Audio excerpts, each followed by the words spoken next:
Hello and welcome to the HMG Global Leadership Institute Recognition Program. I'm here with Gautham Pallapa. He's an executive advisor at VMware and the author of Leading with Empathy. Gautham, welcome to the program. Great to see you. Great to see you as well, Hunter. Thank you for having me.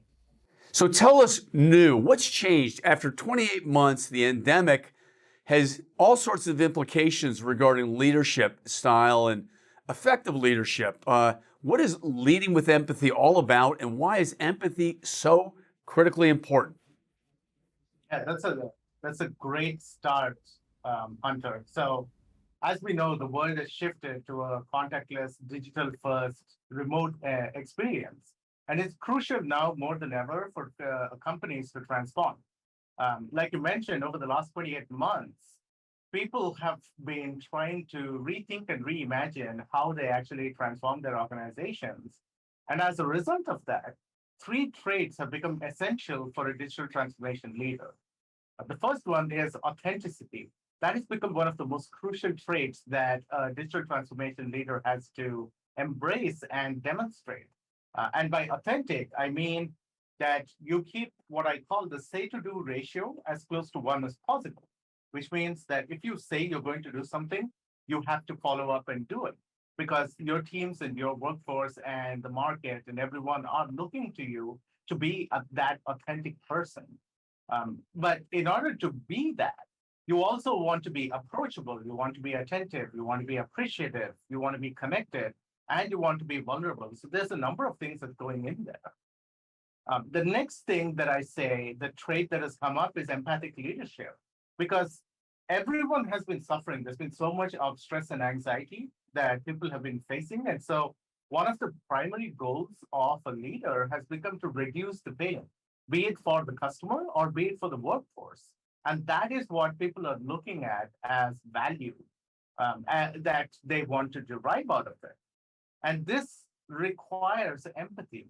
And the third one that I would say is to become that strategic leader, because all of a sudden, all the various strategies and initiatives that were put in place 28 months ago have gone out of the door. People have changed the way they're thinking, customer experience has changed. And so digital leaders must really rethink and reimagine their current strategies to achieve their business outcomes and workforce happiness.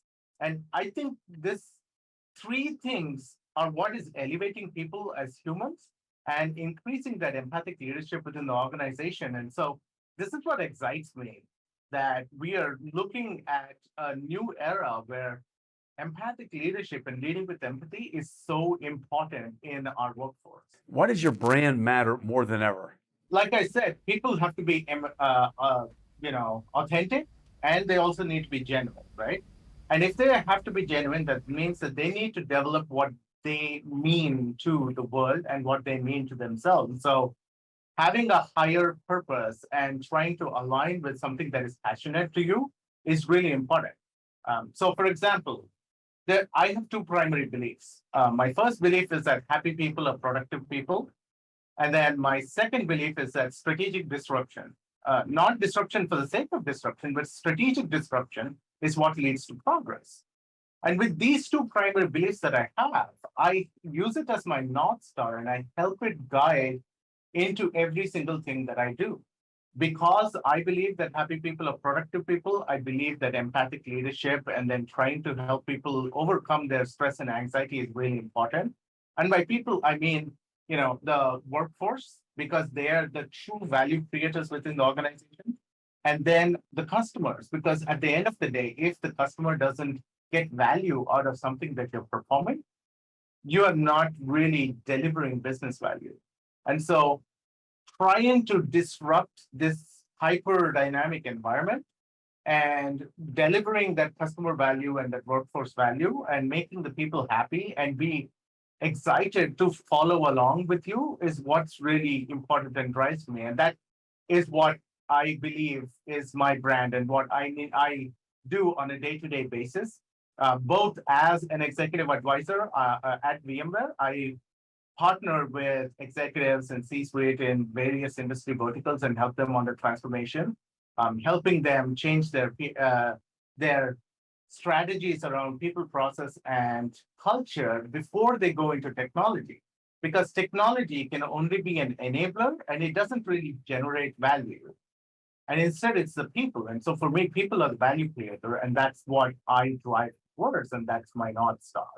So everyone needs to start building up their brand, trying to identify what they really want to be, why they exist, and what is their higher purpose, and build their brand. And the way I say it is for a leader, you want to really consider and think about how you can describe yourself in, say, 5 words or a sentence.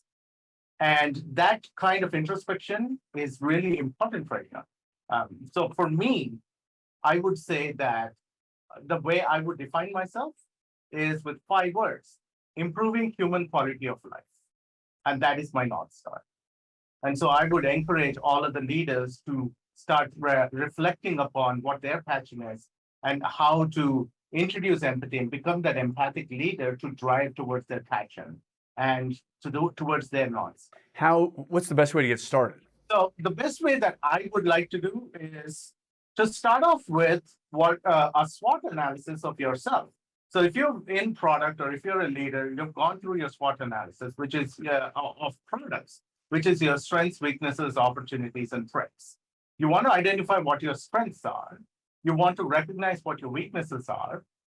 And your focus needs to be to improve upon your strengths and not work on the weaknesses. You need to acknowledge them and work around them and put countermeasures, but your strengths are what's going to get there. And to understand what there is, you want to understand the why. Why do you exist? What is your purpose? What makes you happy? And there's a very nice technique. It's called the Ikigai map that the Japanese developed, and it is trying to identify what you're good at, what you're passionate about, and what you can get paid for. And it's that intersection of things that makes you very passionate. So I would say those two things are really important. The Ikigai diagram to understand your purpose and your why, and then your SWOT analysis to understand how you can get there. And then the what becomes your goals exercise, like within 1 to 3 years, what you want to accomplish, and then 5 to 10 years, what you want to accomplish, and so on. So I would say these are the 3 simplest ways to start off to get to your North Star or your why. What really inspired you to develop this piece? My inspiration was my mother. This book is actually kind of a eulogy to her. She was a leading researcher in HIV/AIDS in India. She was a microbiologist and she was head of the department for Ivy League school, medical school in India. And she was an amazingly empathic person. She had a saying, if you have not done something to improve the life of a human in some way, then you have not really lived. And that sentiment stuck with me. And I wanted to follow in her footsteps and become a doctor, but unfortunately I was 2 years younger. And so I couldn't do it and I took a different route. But throughout my life, empathy and the passion towards helping humans has been really, really close to my heart. And I've always been what I call healthcare adjacent. So in my PhD, I focused on improving quality of life of patients who are suffering from Parkinson's and Alzheimer's in assisted healthcare facilities using smart technologies, IoT, and smart homes. And so what I started seeing over the last 28 months, especially when the pandemic started, was that the stress and the anxiety levels shot up for people. And they were not able to handle and manage all these various things that were happening. They were so scared. I mean, we got impacted at a physiological level, and that threw us back a number of years. I mean, like centuries of years. We went to our base fears, and I recognized a number of these telltale signs because I've succumbed to stress and anxiety in the past when I was young as well.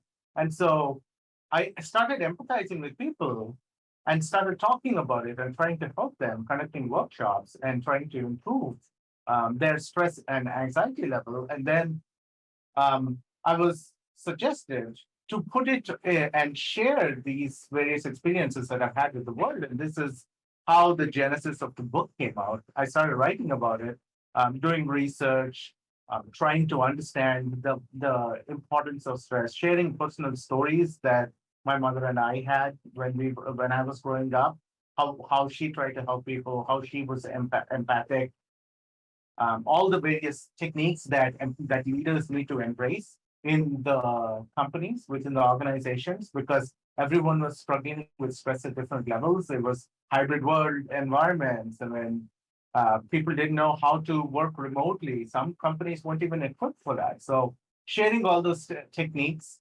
and things that I've learned, the failures and successes and so on, and that's how the book came about. And it's been very fulfilling, and it's been I'm honored that it's been received well, not only by the psychotherapist, but also it's been on a couple of lists as well, and it's been recognized as something that helps with the empathic deficiency that we have within the society today. Hey, Gautham, great stuff. Congratulations on the book, and congratulations on being a top 2022 HMG Global Leadership Institute program recipients, honorees. Thank you. Thank you, Hunter. Thank you for having me. Great to see you. Thanks. Find Leading with Empathy, Understanding the Needs of Today's Workforce by Dr. Gautham Pallapa, wherever books are sold, Audible, or on Amazon.com. For more information, please visit hmgstrategy.com and keep up to date by following us on our social media platforms. Thank you.